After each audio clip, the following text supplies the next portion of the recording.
And I didn't have a Havamin, and I could or should have done anything else. But what has become an increasing burden on my mind is that so many people did so many things on that day. I've done quite a bit. It happened again, and I told my wife that. And in this, so many stories. You see another type of Kedusha, a Kedusha of selflessness. I want to tell you one story, which I've just summarized. Someone that Dr. Yocheved knows probably better than me, because I think they were probably in Cleveland at the same time as yourself. We were in Kollel together, but I have no kesher. They have 7 children, a Slotki family. Noam Slotki was the second eldest, he's 31, married to Adi. After 6 years of marriage, they had a child, Neta Yehuda, who's 1 year old. His brother was the 5th of the 7 children, Yishai Slotki, married to Avia, and the baby, the Eri Shachar. Baby was named obviously before the events of the 7th of October. Noam had begun in the army in Egoz, had moved to Golani. He was 31, he wasn't actually active in the army. And Yishai was also in Golani, Geudalia 13. And they both lived in Beersheba with another sister. And they were both in shul on that morning. When they heard the sirens go off, Yishai, the younger of the two, went to pick up his child and his wife and take them to his sister-in-law to be in the shelter with them there, put on madim, got in a car with a pistol and drove from Beersheba to the south. He didn't have any orders. He hadn't received a Tzav Shmona to go in the army. He didn't have any orders at all. Just put on uniform, got his pistol, just a pistol, and got in the car and started driving. His brother, simultaneously, Noam, heard the same thing, did the same thing, got in the car, and drove from Beersheba. They're both driving towards the south, and they were in touch with each other and understood they're both going towards the south. So they parked one of the cars, and they got in the car together, and they drove towards 232, that road where we saw the Miguneh, that road 232 by Kibbutz Re'eh. And the descriptions we have of that day is that the further down you went the road, you saw cars, you saw bodies. And his father and mother tell the story in the book that they had plenty of opportunities to turn around, meaning you actually had to break through barricades to get to where they got to. Because people weren't being let to get further down because the area wasn't under control. So it wasn't like they went and no one stopped them. People tried to stop them and they continued further. And they got to Kibbutz Aluim, which is a kibbutz dati, not far from where we were, and I think it's far from where we were. And they got out of their cars shooting their pistols at terrorists who had RPGs and machine guns. And they were fired on immediately. The parents saw everything because it was televised. Everything is under camera. So they can see their sons running. They can see their sons jumping into a side ditch to protect themselves. And then they see their sons running towards the gate of Kibbutz Salomim. Kibbutz Salomim, ladies, there were no Jewish civilian casualties in that kibbutz. The terrorists only got to the Refet, so they killed 16 Thailand workers. They didn't get further into the kibbutz, and it would appear a lot of it has to do with these two boys. Boys, one's a man and a man. They were both killed at at the gates to Kibbutz Salomim, fighting together. When they found them in a shooting position, just lying. And they had no idea that they were brothers. The Katzin who found them there visited the Shiva, and he said the following to the parents. כשהחיילים שלו עמדו ליד נועם וישי, when his soldiers stood next to Noam and Yishai, the Katzin said to them, אני לא יודע מה זה ריח גן עדן. I don't know what Chazal mean when they say that there's a smell of Gan Eden, the smell that Yaakov had, Yitzchak had when Yaakov came with gifts. אבל אם יש לגן עדן ריח, so if there is a smell to Gan Eden, אז זה הריח של שני האנשים הקדושים האלה. It is the smell of these two people. אז לא ידעו, and then they didn't know שהם אחים, and they are brothers. The youngest brother, the Shiva, came out with the following sentence. Gibor, what is a Gibor? A Gibor hu Adam she'eno yachol la'amod mineged. Someone who cannot just stand and watch when things happen. You have to get up and do something. I asked myself the question many times, how does one define religiosity? I'm a religious person. I have a lot of condescension in the region of religiosity. When you see Chevron, you can see we're very judgmental. You can see a Chevron with tattoos all the way up and down their arms, on their back, on their head, wherever they put them. An earring here and earring there. Funny hairstyles, different color hairstyles. And the yeshiva boy's got his hat on and nidva. So who's the religious person? The yeshiva boy's learning Torah, davening all day. The guy with the tattoos is in Gaza fighting for the Jewish people. So who defines Am Israel? Who defines religiosity? Who defines Kedusha? I have said so many times in this room that I think people are reflected by their leaders. I don't think that anymore. Now I think, thank God, people are reflected by their leaders. There will be books written about the 7th of October. There will be resignations, there will be as many hufot set up to decide who is responsible and we know. On a human level, there were many failures on that day. We were saved not just by the grace of God, ladies, we were saved by Am Israel. People who just got in their cars. What about people like me? People who got in their cars. They just went. People who just went. They took minibuses and went to Nova and stuck people in them and drove back and forward while they didn't fire them. We have a boy from our Yeshuv who was there for Simchat Torah, in Ofakim for Simchat Torah. He was a Tiron. He didn't even have a machine gun. He went to dance with his machina. He heard shooting. He didn't have shoes on. He went out into the street with rocks in his hand. Rocks in his hand.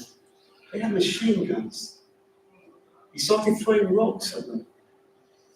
He'd been a bit of a shovar, his parents say, so he climbed onto a roof where he was able to see where the terrorists were. He somehow got a machine gun from an injured soldier, went onto a roof and started shooting down terrorists from the roof. He was killed in the middle of them. Am Israel. That's what it is.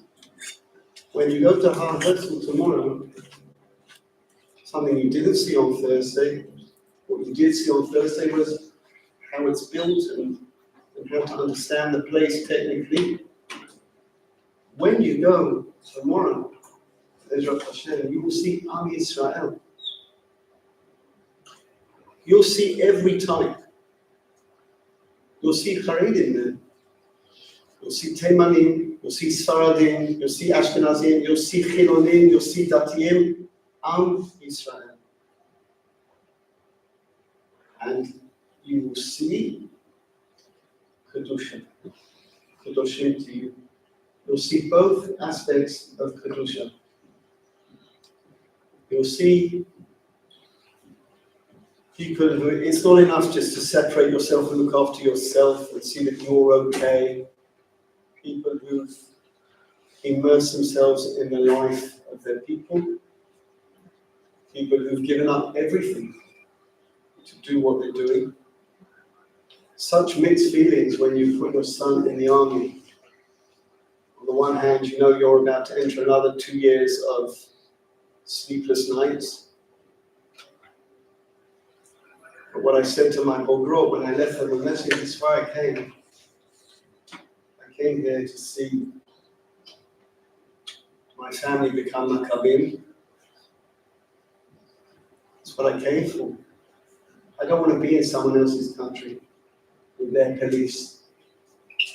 The grace of the New York police force or the LA police force. I don't need them anymore. I've done that for 2,000 years. I don't want to be there anymore.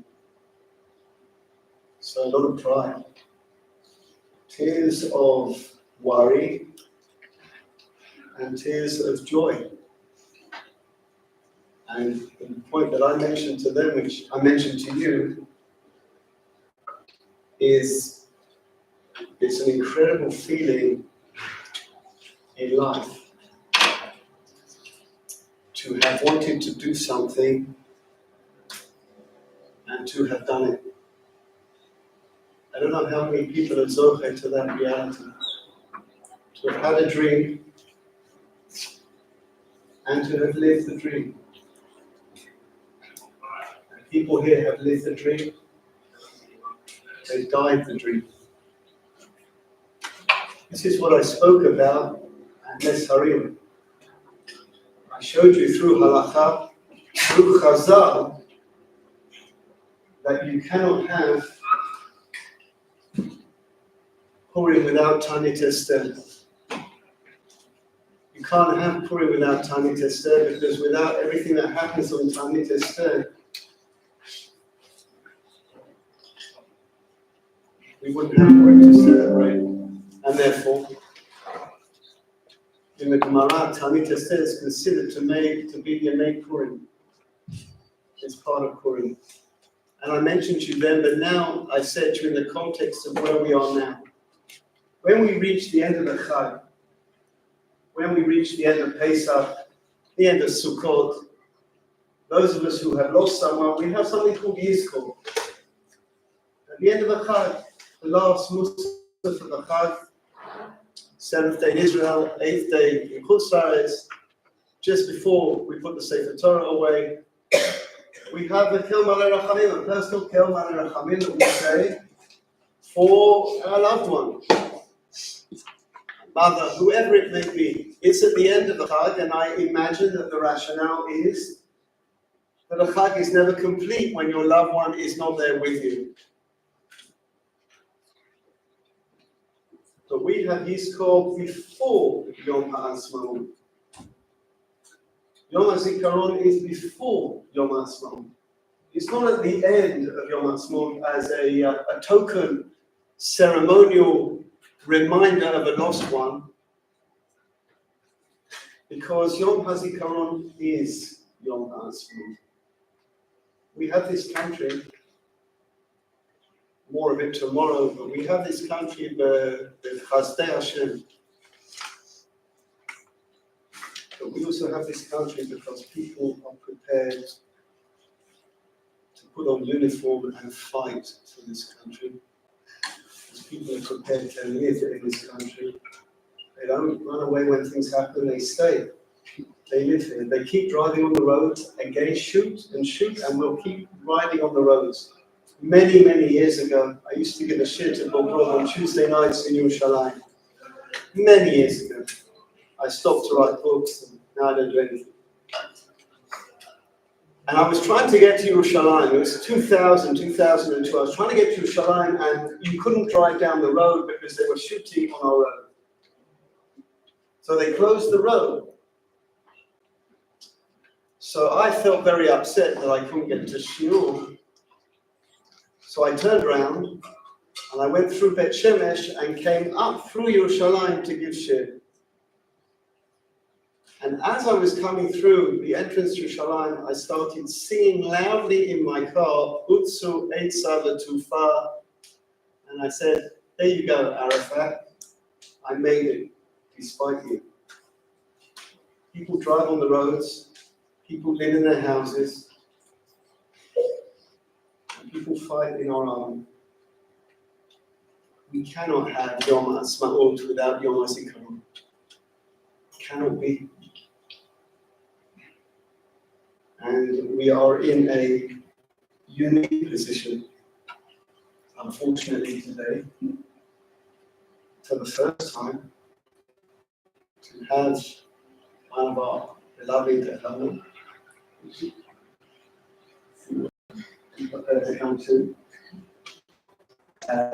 come and speak to us. She will tell you, you know, because you were at the few summit Mayan, and you were both there. I saw a few of you were there at the funeral. Some of the Shiva came and fed his sister was at the Shiva. I thought she was there. So I'm very, very grateful that Senei has come to speak to us.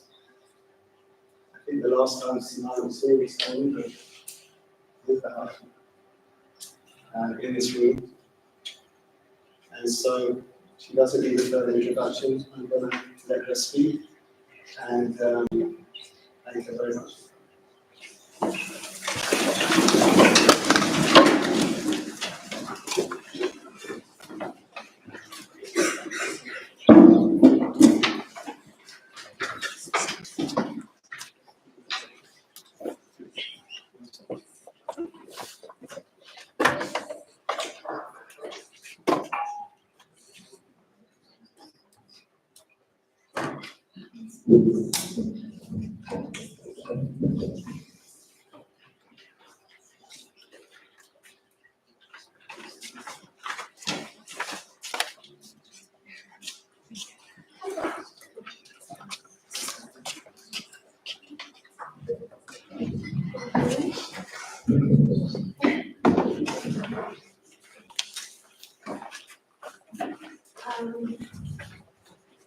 Thank you all so much.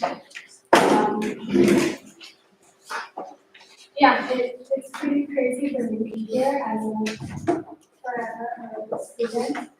The last time I was here was on the keyboard with myself. I was all the way back there, and I was really tired because we had just come back from a mission, and we were here. And I'm really humbled also. So thank you to Milston and everyone, all of you, my teachers. Thank you.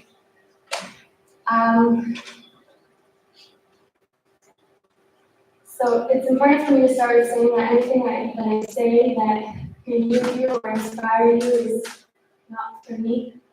It's like all of you, we're all a conduit for godly expression. So,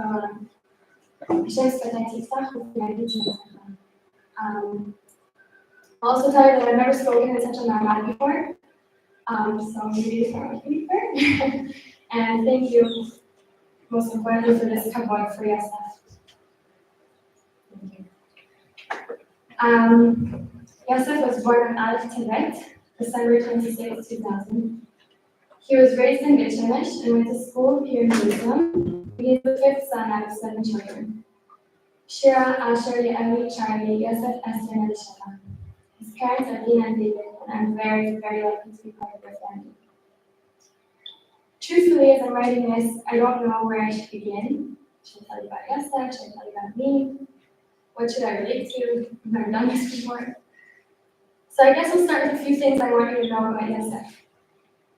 That he loved basketball and frisbee, that he had a silent laugh and would close his eyes and let his stomach when something was really funny to him. That he loved to bake desserts right before Shabbat. That he was the one his friends called when they needed dating advice or any advice. That he had a cupboard that he loved to learn how to cook with. That his favorite part of Shabbat was catch time with the family. That his favorite movie was Sky High. That he loves flying drones since he was a teenager. That he wanted to be a pilot when he was young. I could go on and on. And it's really important for me that you notice this love for life. I started writing this on Wednesday Yom Tov, after Pesach. You just read the Haggadah as usual, I'm left with many questions and wonderings. It's also my first Yom Tov without answer. A few weeks ago, I went to HaHerzl. For me, HaHerzl is like a post office. The post office is the last place that you see your letter, but your letter is sent elsewhere to the place it's been directed to all along. The post office is simply the last place you saw it, making it one of the easiest reminders of your letter. So when I go to HaHerzl, I'm in the mindset of the post office. My letter, my Yosef, isn't there anymore, but I can connect all my feelings into him more easily there. So there I am at HaHerzl. The section is empty, which is my favorite way. That way I can speak out loud, and the only people that can hear me are the initial one of the people buried there and God. So I'm sitting there next to Yosef's camera, and I realize I've already started talking. No control, I started talking. Looking out at all those crying of so many young boys, all I could say was, what is this? Over and over again, what is this? What is this reality? What are we meant to learn from this? A question that I feel like we probably all ask ourselves a lot. Fast forward a few days and it's the Pesach Seder. I was at my nose and I had forgotten to bring my Haggadah, so I chose one from the bookshelf and I sat down. As we began, I opened it and on the inside cover was written, Yosef. So I knew as always, Yosef was with me next. We arrived at the section of the four sons. I'm the oldest child, I have three little brothers, so I was often given the role of reading the Chacham. And sometimes I even requested the Rasha to spice things up. The boys felt a soft spot for the tango. He's delicate and he's sweet at first glance. This year, though, I immediately saw him differently. I realized while sitting in Shiva that there's a certain language people speak when they've lost someone they love or been through a trauma or tragedy. I could feel as though it was telling me something that carried extra weight. And suddenly, with my new eyes, I saw that the Tom's question is much heavier than I ever realized. Mazeh, he asked, what is this? Such a simple sounding question, but one that carries immense weight and maybe even pain. I saw myself in him for the first time. I saw myself sitting in HaHerzl and asking God, what is this? And then we arrived at the Senei of the show, and I realized that is not said in Ishmael. He doesn't ask, he does. I thought to myself, shouldn't he be called Geudalia show? Because as I've learned, of certain things we may never know, and with these things perhaps it's wiser to not ask, or rather to believe and have faith. And but you don't say that. I don't know, I won't know, and I don't want to know. And that is Yosef. Yosef embodies Yosef Ishmael. Wherever you need me, there I am. I will be there and I won't ask questions. I'll do it, and then maybe I'll hear. And maybe not. Maybe I won't hear the reasons for why. And I'm okay with that. And that is Yosef. Yosef was always ready for a call to action, whether that was a friend who needed to ride somewhere or being called to a mission in the army at the last minute. Yosef was ready and he didn't ask questions, and I said Mishma. Yosef was full of dedication to his people, to his land, to Torah. He always made time to learn, even during his busy army schedule, even if it was just 1 page per day. He hoped to finish Masechet Shabbat by the time he was meant to be released, which was this past term. Yosef always lived a life full of Torah. When he was a toddler, his mom tells me he would walk up to the Aron Kodesh in Shul and stare in awe at the Torahs. I would often tell Yosef how incredibly special that is, but I've never ever heard of any other child doing that. He didn't realize that he was special. He thought everyone was that amazing as he feels about. Another beautiful trait of his is humbleness. I've known Yosef for 5 years, during which he was in the army most of the time. We met when we were 19 and I liked him right away. Someone recently asked me in one word when I saw him that made me fall in love immediately. I answered that I saw his strength, warmth, and gentleness. And if I were to expand on it again, it's that Yosef combined his sweet gentleness with sureness in himself and his capabilities. He was quietly confident. He succeeded in what he did, but he didn't brag or make a scene. Quietly and gently. I admired that about him from the beginning. Before we started dating new friends, Yosef was always impressed that I made Aliyah. I had made Aliyah 6 months before we met on his birthday, so we shared a birthday. while I was learning in Europa. Yosef would often remark on how brave it was to come here on my own. Once we were married, he would tell me, Senei, you've so many zliyot in Shemaim, you've done something so hard and so important. Meanwhile, I always thought, Yosef, you're the most amazing that there is. When we met, he was just ahead of his draft to the army. He would tell me that he wanted to draft the Senei just like the top of the top. I asked him why. He said, so that I can serve my country as best as possible, so I can protect my people as best as possible. We had this mutual and it stuck with us throughout. Ultimately, Yosef joined Geudalia and went through a very challenging training process for a year and a half. During this time, he and I would speak every now and then. We weren't dating yet, and he would tell me how much he loved what he was doing, how it was so fun, so rewarding, and so important, and he couldn't wait for the real deal when he finished training and become a lieutenant. Finally, he finished and joined the drone team with Geudalia, and that's where he spent the majority of his service. Once we started dating, Yosef had been in the drone team for about 5 months. Our first dates were spent with him telling me about the drones and showing me videos of the missions that he had been on. He was, as always, so modest about it, and he wanted me to be part of it from the beginning, and I was so glad to really feel included. Yosef loved to take me to all the various beautiful places he had discovered during his training and missions. Yosef's missions took him all over Geudalia and water, and thus we were able to enjoy so many special places that are so important to us here. Yosef's eyes would literally light up. There's nothing he loved more than showing me places that were special to him. We'd read the plaques describing the importance of each place, and Yosef would jump around and show me the views from each angle. We knew we would get married pretty early on. We were really happy and we were ready to start our life together. So we got married the day before Yom Kippur of 2022, which comes out as the birthday. We had so many adventures together. Because Yosef was in the army, we valued our time together very deeply. There was no better sound in the world than the sound of Yosef opening up the door on Thursday afternoon after several weeks apart. Every weekend or free day was spent driving to a new beautiful place and enjoying the fresh air together. We knew that we were so blessed, and we told each other nearly every day. Our army marriage was not typical or conventionally easy. We spent half a week apart and we really missed one another, but it added a layer of meaningfulness to every day. Nothing was taken for granted. If we started speaking for 5 minutes a day, it counted towards our streak.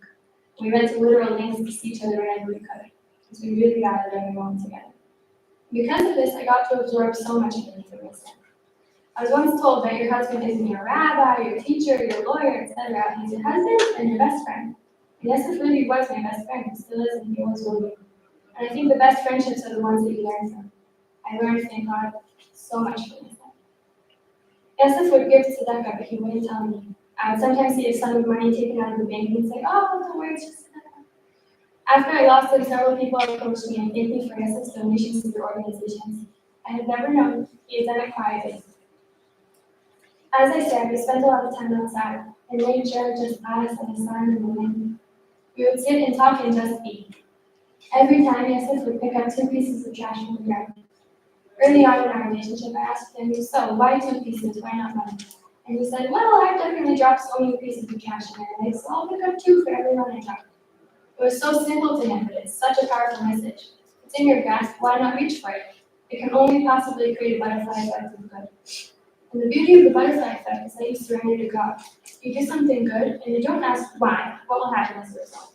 You simply believe, believe that something good will come, even if you don't see it. Yosef taught me that in his smallest everyday actions. Yosef had special eyes. We called them a night Yerushalayim, like Rabbi Akiva saying Yerushalayim of the yak and the foxes walking over our body. Because Yosef saw things with a clarity that not everyone has. He saw deep into their greatest potential and he treated everyone as such. Everyone felt good around him because he knew they were good and he told them so. He had the ability to encourage and support the people around him no matter who it was. Once, Yosef came home from a mission and told me a story. The team had arrived at a terrorist's house and the terrorists had been home. They had intelligence that there was a weapon in the house, so they began searching for it, creating a different mess. Yosef had finished his job, so he sat on the kitchen in the meantime. And sitting with him was the terrorist's mother, an older woman. She was very upset with her son, and Yosef began to speak with her. He asked her about her other children, and she said that they all lived very far away. So who will help you clean up the mess? Yosef asked. When he told me this story, I asked him, Yosef, do you realize how special that was of you? And he was confused. To him, it was simple and obvious. His kindness and humility were present in every moment, in every interaction. It really didn't matter who was sitting across from him. Yosef treated each person with respect. Love your fellow how you love yourself. But what does this mean? When you love life, when you love the world, it'll love you right back. Yosef actively chose to put forward love, kindness, and positivity. And what did he get back? Love, kindness, and positivity. There wasn't a single person who met Yosef and didn't love him. His commanders in training told the other soldiers to be like Yosef, as did the director of his camp and his teachers. Of course, Yosef would never tell me this. I only found out during Shiva. Yet it didn't surprise me. It was all consistent with the Yosef I'd always known. Like I said, our marriage was not typical. Often Yosef would get called on Shabbatot or Chavim after a return to the army. His job was a vital one to the unit, and they couldn't do most missions without him. As difficult as this was, as lonely as it could be, it was and is something I'm very proud of. I didn't like the fact that I had to show up to Shabbat without him, but I did feel incredibly lucky to be a part of Amisrael's profession, so it was really worth it. Yosef also didn't like leaving me alone, and he spoke to several rabbis about getting special psaks so that I would suffer as little as possible. One of his commanders told me during Shiva that there was a huge mission that they had prepared for months in advance. The mission was set for a Saturday night, so all the soldiers had to be on base for the Shabbat before. Yosef had been the only soldier who had literally begged and pleaded with the unit commander, top of the unit, to let him be home Shabbat and drive back to base only afterwards. I hadn't known he was the only one that had gone to such lengths. I just knew he didn't want me to be alone. Another friend from the army told me that they had returned from a mission early Thursday morning and that they were all free to go home. He found Yosef sitting in the office doing things he could have done on Sunday. He asked him, "Achi, why aren't you heading home?" And Yosef answered, "It's not fair to Senei for me to come home on army mode. I need to calm down first, and then I'll drive home." I had never known how actively he made sure that he was in the right mindset when he came home to me. It was very important to Yosef that I not be afraid of what he was doing, that he was himself at home and not a soldier in battlefield mindset. He created boundaries for himself that led to true peace at home, and I had never known just how deliberate it was. And the same goes for the morning of Simchat Torah. The truth is, it was hard for me to write and share this next part. For a long time, I refused to hear about it or share about it. During Shiva, I would ask myself, why do they keep asking how he died? I want them to ask how he lived, which is why I've just told you all that I did. Ultimately, I realized why it is important for me to tell this part of the story. I'm not sharing the story of what happened on Simchat Torah simply for you to know what happened. I want you to know how brave Yosef was. I want you to understand the choices he made and that they were choices, that he saw his potential and he went for it. So I'll start with the day before Simchat Torah. Yosef had assured me that he had organized that he wouldn't be called back on Chag. And I was really relieved because he loves Simchat Torah and I know it's his favorite time to spend with family. In the afternoon, we stopped at a restaurant where we ran into a friend of his from the unit. Yosef introduced us and the friend said, "Am Yisrael Moterach. Am Yisrael thanks you." And I said, "Me? You guys will live." Yosef and I continued on our way, and about 5 minutes later, he got a phone call saying there was no choice and he needed to go back to base on Chag at 1 p.m. for a mission in the Dutch home. I was really disappointed. I had so badly wanted him to be home, both for my sake and his sake. He looked at me and I saw how badly he felt, and he said, "Let me start from there." And I thought to myself, okay, I got this. It's going to be okay. And that night we really celebrated. Yosef danced like crazy, and we both made an effort to enjoy and have fun together. And thank God we really, really did. The next morning, October 7th, around 8 a.m., we were woken up by a phone call from Yosef's commander. Yosef often got calls on Shabbat, so we weren't so concerned, and he answered, assuming it was about the mission scheduled for that afternoon.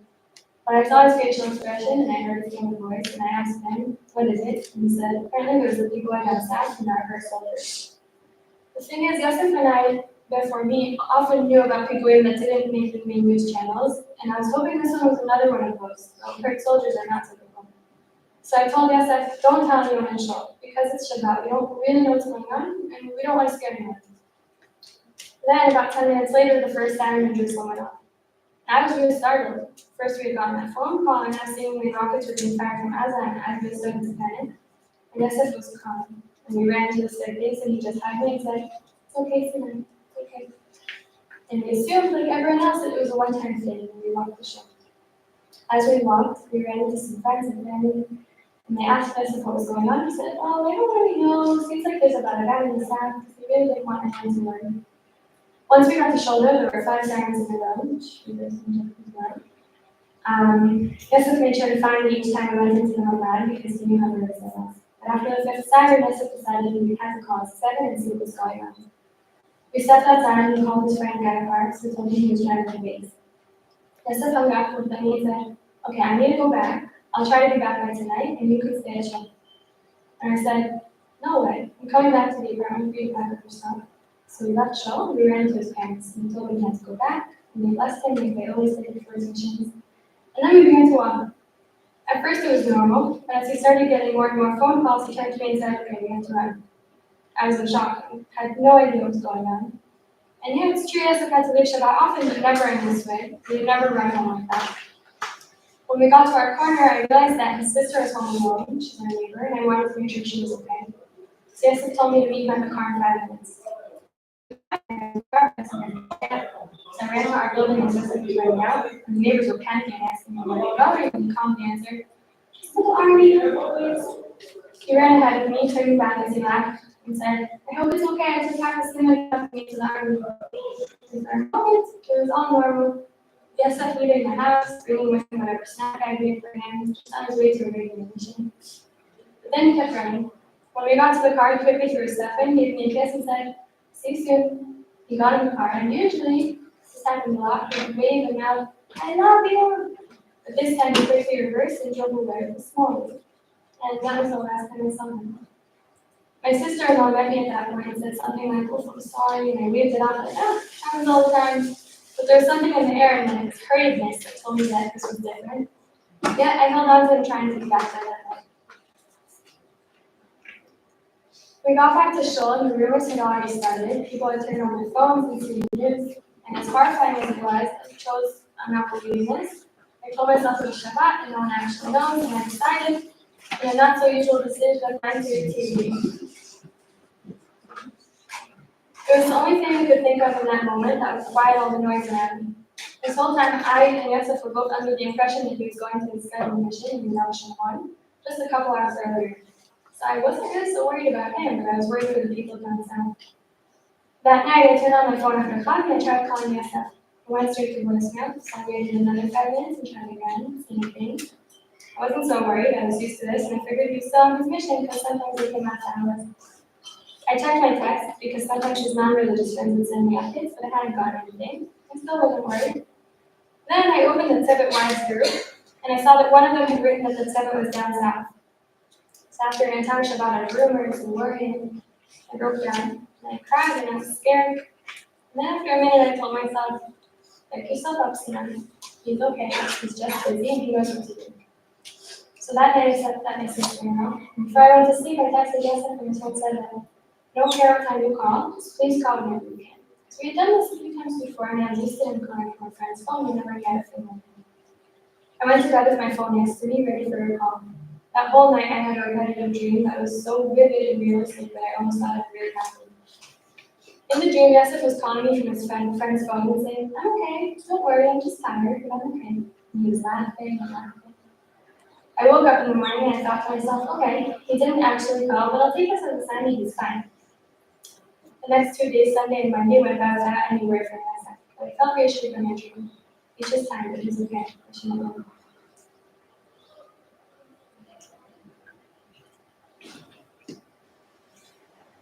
After Yosef waved goodbye on Shabbat, he had driven to base and got there within 20 minutes, when it usually takes 40. Within 10 minutes, he was geared up and getting into the armored vehicle that they drove with HaZikaron. Because Yosef had gotten to base so quickly, only one other person from the Senei had arrived with him. So instead of being with the regular group, they quickly joined another soldier, like Geudalia, that they barely knew and started driving. It didn't matter how many people there were, or whether they were in the same Senei. All that mattered was getting down there and saving as many people as possible. They arrived in Kfar within 45 minutes, and it usually takes 2 hours. Immediately, Yosef put up a drone and saw that about 10 terrorists were waiting behind the first row of houses, and thus they avoided a giant ambush. However, our Air Force was shooting down any flying objects, and the drone was quickly shot down. Yosef had enough time to write to his exhibit that were still on their way to inform the Air Force that they'd be flying drones. Without his drone, though, Yosef became a regular soldier. Without their eye in the sky, they had to trust their instincts. So they went in and out of the kibbutz 3 times, evacuating any injured civilians and soldiers that they saw. At one point, they were called over by a policeman who had come to Kfar with just his pistol. people that day were incredibly heroic, coming with just a pistol is crazy. His bullets had run out and he needed help as he was protecting a critically injured man lying in the bushes. Yosef and his team evacuated the police van so that he could refuel and carried the injured man into the vehicle, which we have a video of. While evacuating them, Yosef and Park sat in the back of the injured man and performed life-saving measures on him to keep him alive until they reached an ambulance. The man had 2 bullet wounds here, and Yosef and Parks were able to staunch the bleeding. The man is alive now. I've since met him, and he says that had they showed up 2 minutes later, it would have been too late. The third time that Yosef and his team went into the kibbutz, they went around the back to the Jews' neighborhood. This is one of the hardest hit areas of the whole day. The neighborhood is adjacent to the kibbutz fence. So here's the neighborhood, here's the fence, and here's Aza. From the fence to Aza, there's about 2 miles. Many of the residents were kidnapped or killed early on in the day. And when Yosef got there, it was still full of tens of terrorists. This was about between 1 and 2 p.m. And many people were being held hostage in their homes. As they drove into the neighborhood, they saw that another army vehicle was parked nearby. They asked them what's going on, and the others answered that it was too dangerous and they were waiting for further instructions. At this point, another soldier joined Yosef's car, all armed, and they decided that they would enter the neighborhood no matter how dangerous. They drove through the rows of houses and eliminated many terrorist sites. Eventually, they saw an RPG, which is an anti-tank missile, about 100 feet away. They wanted to reach it before any terrorists could, so they drove towards it. However, the terrorists had planted that there was a trap because they know how kind-hearted and brave our soldiers are, and that they would try to prevent whatever harm they could. So as they were driving, an RPG was shot at the vehicle from the side, catching them off guard. The RPG didn't explode, but it did ignite in the vehicle and it caught fire. Well, E and O jumped out of the front because they were sitting in the front, but Yosef and Parks were stuck in the back and the door was broken.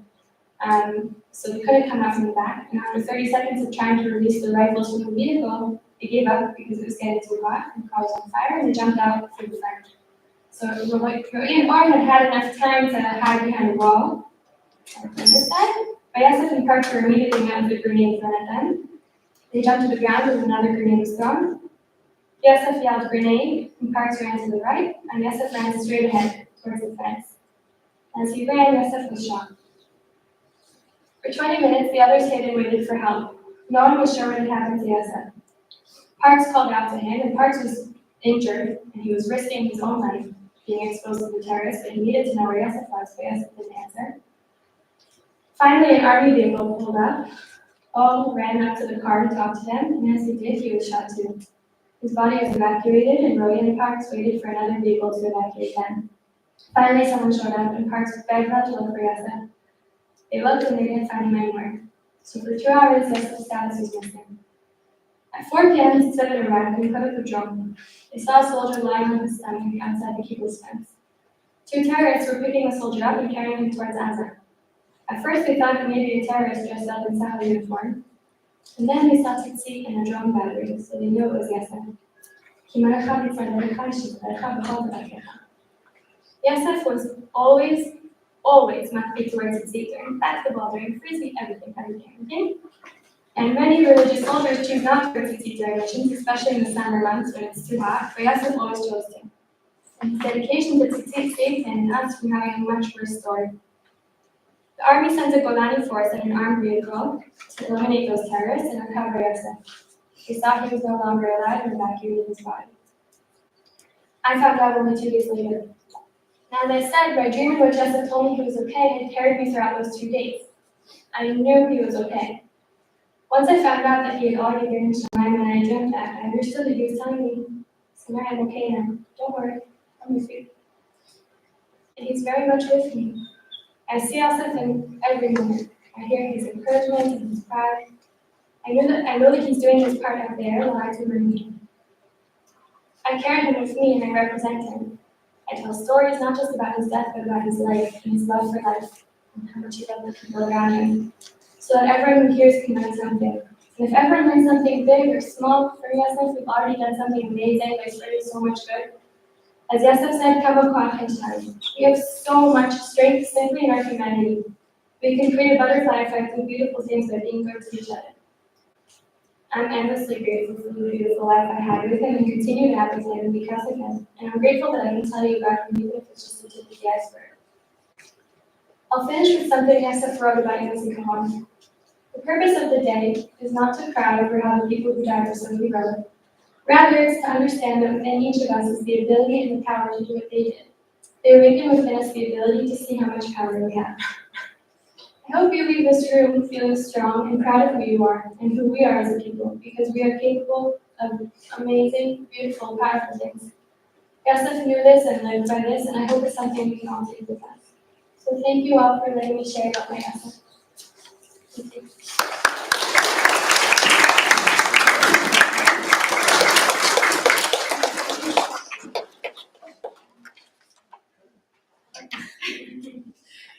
So that quote that I shared with you just now, we have printed for you in the group. You can take it with you, put it wherever. It'll remind you of that you're capable of anything, and you yourselves are like Kodesh Kodashim Mamash Mamash Mamash.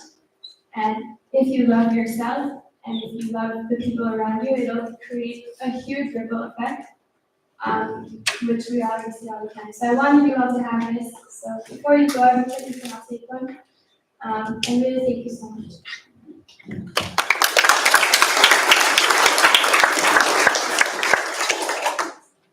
One last question.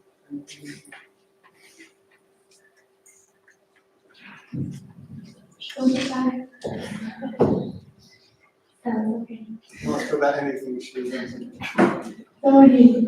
What's the funniest memory you have of Yosef? Or one of? Maybe funniest is a lot of pressure. Well, everything with Joseph was funny because he didn't take life so seriously. Hope that you also go back to what I said. Something that I recently shared with some of my friends is that when Joseph needed me to do something or was requesting that I do something in my house, he wouldn't say, Senei, can you please do this? Or he wouldn't get angry or even like a little frustrated. He would sing to me. He would say, can you please have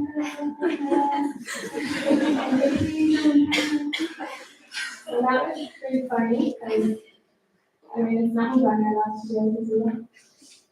Thanks for asking this. That's a very important question.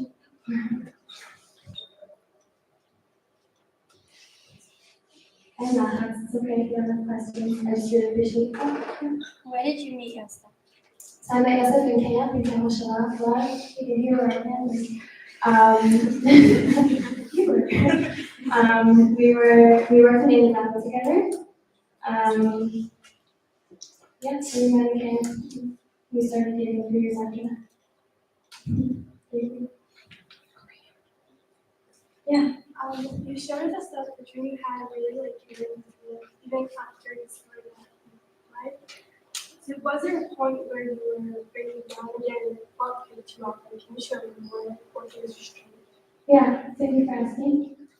There's definitely a lot of moments of breaking down. There still are, and there still will be. There's a lot of things that give me strength inside, things that I wouldn't necessarily have expected. I get a lot of strength from myself. Like I'm lucky to have a lot of signs from him. I still have a lot of dreams about him. And also just because I know him the way that I know him, I usually feel like I know what he would be telling me in a given moment. Not always, but that gives me a lot of strength. And unfortunately, there are a lot of women like me. And, you know, as his wife, it can be a bit isolating and lonely because I don't have like a shutaf in this. He would be my shutaf in this. But those women understand me the best that anybody else could, and that gives me a lot of strength too. I meet with them really often. We'll go out for meals, and we'll just meet at each other's houses, and we'll go on all kinds of events. And just that understanding, and it's horrible that we understand each other, but that understanding is really strengthening. And we always say we wish we didn't know each other, but we're glad that we do at least. So that is awesome. Thank you. How come you decided to get married even though it was in the army, you knew it would be difficult? It's a really good question. a lot of people ask me that even before October 7th. Well, I think in a way it's simple and in a way it's not. Milston and Parental love each other, it's fine, we'll get married, we'll be okay. But I did think about it a lot. It's something that we spoke about a lot. And ultimately, I told myself, like I literally remember telling myself, I've done hard things before, and I can do another hard thing. Like I came here on my own, for one, which actually is something that carries me still now. That I've done hard things before, and I don't want to be doing these hard things. I can. So that was that. We were like, okay, we got this, we'll do this. Yosef was also incredible about it. Like, a lot of people told us before, like, oh, it's gonna be hard, like, you're gonna fight a lot. And I know it sounds funny, but we really never fought ever in our marriage, no dating, nothing. And that is kudos to Yosef how much we had an amazing emotional regulation, and like, when things were frustrating and stuff, like, we would breathe and talk it through. And there were a lot of times that it was really hard because, like, let's say on my birthday and Yosef wasn't there, it was so hard. But then he made sure that somebody bought flowers and snuck into my house and put it there. So it was there waiting for me, even though he was literally not even in the country. So there were ways to make it work, and thank God it didn't just work, it was amazing. Yeah? Do you remember your best day? Our best day, yes. Well, they were always funny, actually had a lot of fun, but it was the Thursday night that he came home from the army, and he texted me, I'm really tired, can you plan a date? And I said, okay, like I was excited, I was like, okay, I got this. So I had this whole plan, I brought my paints, and I brought this whole picnic and food and stuff. I was gonna take him to this like really pretty area that I found. And then when we got there, he said like, oh, why don't we go around and not straight? So we went around and got totally lost. It's pouring rain, my picnic idea isn't gonna work out at all, but we really had fun. We're like hiking up a mountain, and I'm thinking to myself, who would I hike up a mountain with in the rain? This must be my husband. Yeah. And then actually, so that place that we accidentally discovered, instead of the place I wanted to take him to, we found this beautiful like, river. So now we're building for him a layup. So it'll always be memorialized as our best day. Yeah. Great question. Basically, Yosef and I had picked out our ring together, and I thought that we were going to get engaged in July. So I was just thinking July. And then the morning of June 9th, Yosef woke up and had a message from the jeweler that the ring was ready. It was a Thursday, and he thought to himself, okay, I'm going home today, I'll propose today. Yeah. So he called me and said, we're gonna go to a concert, so wear concert clothing. And I need to find like a nice place to take a picture for our friend. Totally know, man. And he's like, so where do you think we should go? And we always love going to our London because it overlooks our bikes. Any important conversation that we had was there. Also happens to be a great place. I said we should go to our London and and he was thinking, okay, great, works for me. So he picked me up. He was so calm. He was like, nothing could make him not calm. He's being totally normal. We get there, we're like walking down, and something in my head said, look at the view, look at the view. So I'm like looking at her, right, so pretty. And then he says, yeah. I turned around, he was proposing. I was shocked. I was like, what are you doing? That is how we was engaged. Okay. Yeah. Is there something that you can share that you felt like transformed you before this symptom or even now? You feel like Yeah. Yosef never got mad at himself. Never. Like he never said, oh, is this wrong? Never. And sometimes I would tell him like, well, like I get so frustrated with myself sometimes, it's like I drop something on the floor, but it's never what I'm doing. And he was like, no. You can never do that. And it sounds very simple, but it's like this Rahata that I was saying, that like he loved himself in this way that like it wasn't pride or ego. It was like, I love myself. I'm kadosh. I'm not going to be mean to myself, because if I'm being mean to myself, I'm being mean to my creator. And that was a huge lesson for me. Something that like I really, really try to work on. Definitely need to work on it more. But that was huge for me. That was a big one.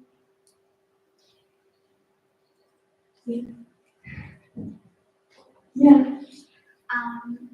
Okay, so like Joey said, not pressure of like that thing, but something. If like what do you think Yosef would want to tell us? You said that a lot of times you do things like what he would be telling you. What do you think he would want us to know about life? Okay, so I have a funny answer, and then maybe it's not funny. But, first of all, he would say, you know you need to make up now. Like, I'm not kidding. He really would say that. I'm not just saying it because it's the real life. But he really would say that. He would always say, like, he's like, why are all your American friends living in LA? Where are they? But he would also, he would really want you to know that, like, whatever it is that you're like, I want to do it, but you can't, I shouldn't. He said, no, you can, go for it, what's stopping you? The only thing stopping you is you. That's what he would say. And I think, yeah.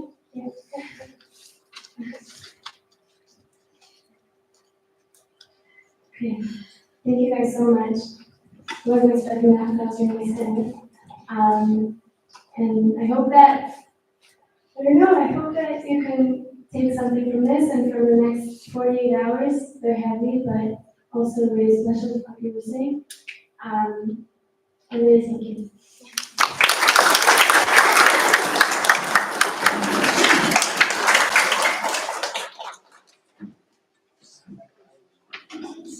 I just want to thank Senei for coming in, and we're going to pass around these slips that she sent me this morning.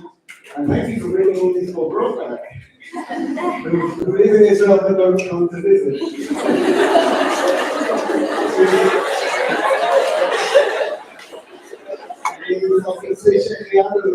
One, two, 6, 7, 8 times.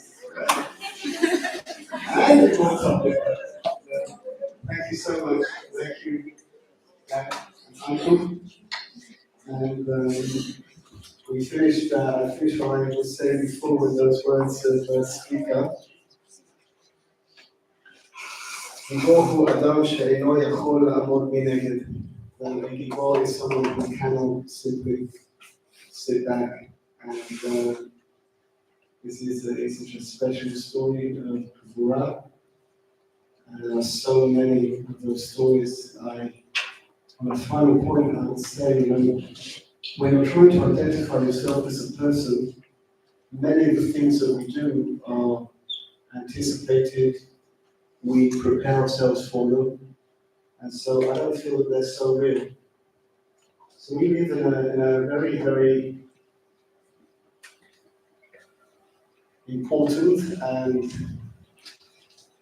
challenging state of Israel. And you're trying to ask yourself, will the real Am Yisrael stand up? Is the real Am Yisrael who are shouting at each other, or is the real Am Yisrael at elections? And I feel that on the 7th of October, we saw the real Am Yisrael.